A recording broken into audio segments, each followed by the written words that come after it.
Indonesia Corruption Watch ungkap dana bantuan pesantren dikorupsi. Anak buah Gus Yakut bereaksi.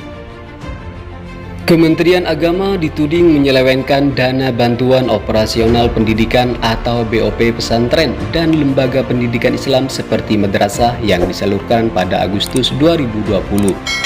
Menanggapi itu, Staf Khusus Menteri Agama Muhammad Nuruzzaman memastikan tidak akan menoleransi jika ada oknum terbukti menyelewengkan dana BOP pesantren.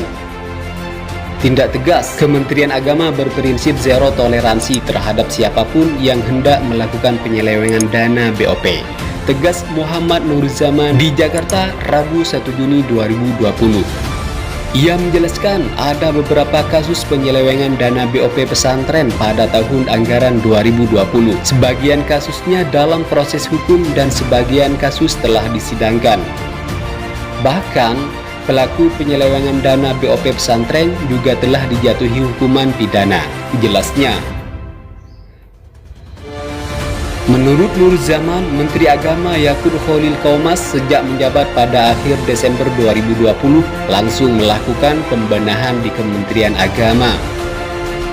Gus Menak mengambil langkah-langkah pencegahan dan penindakan penyelewengan APBN, termasuk membenahi sistem penyaluran dan pengawasan dana BOP pesantren.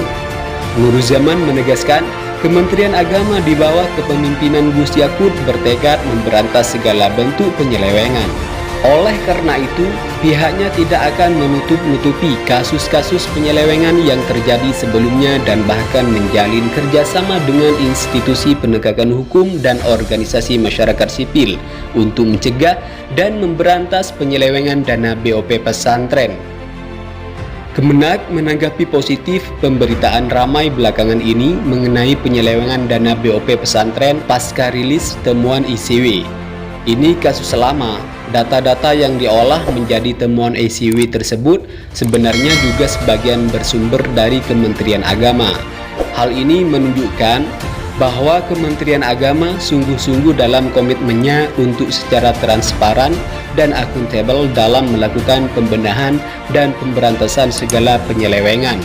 Jelasnya, kendati demikian, Nuruzzaman menunggarai ada sebagian pihak yang berupaya untuk memutarbalikkan fakta dan melakukan framing seolah-olah penyelewengan terjadi saat Kementerian Agama dipimpin Gus Yakut.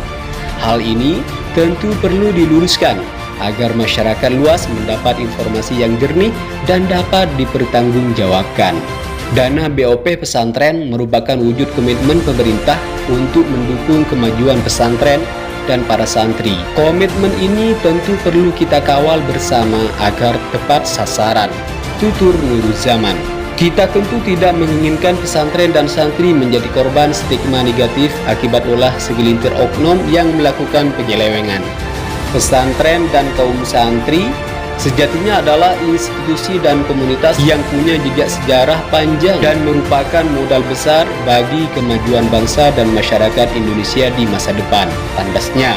Sebelumnya, Direktur Center for Budget Analysis Ucokski Hadafi meminta KPK untuk menyelidiki kasus dugaan korupsi 2,5 triliun rupiah pemberian BOP untuk pesantren dan lembaga pendidikan agama Islam. Berdasarkan laporan Kemenak bahwa anggaran program BOP untuk 21.173 pondok pesantren yang mendapatkan bantuan, 14.906 pondok pesantren kecil, 4.032 pondok pesantren sedang, 2.235 pondok pesantren besar. Selain itu, ada juga 62.514 madrasah diniyah dan 112 lembaga pendidikan Al-Quran. Untuk pesantren, rata-rata digelontorkan bantuan 25 juta rupiah sampai 50 juta rupiah, dan madrasah serta lembaga pendidikan antara 10 juta rupiah sampai 50 juta rupiah.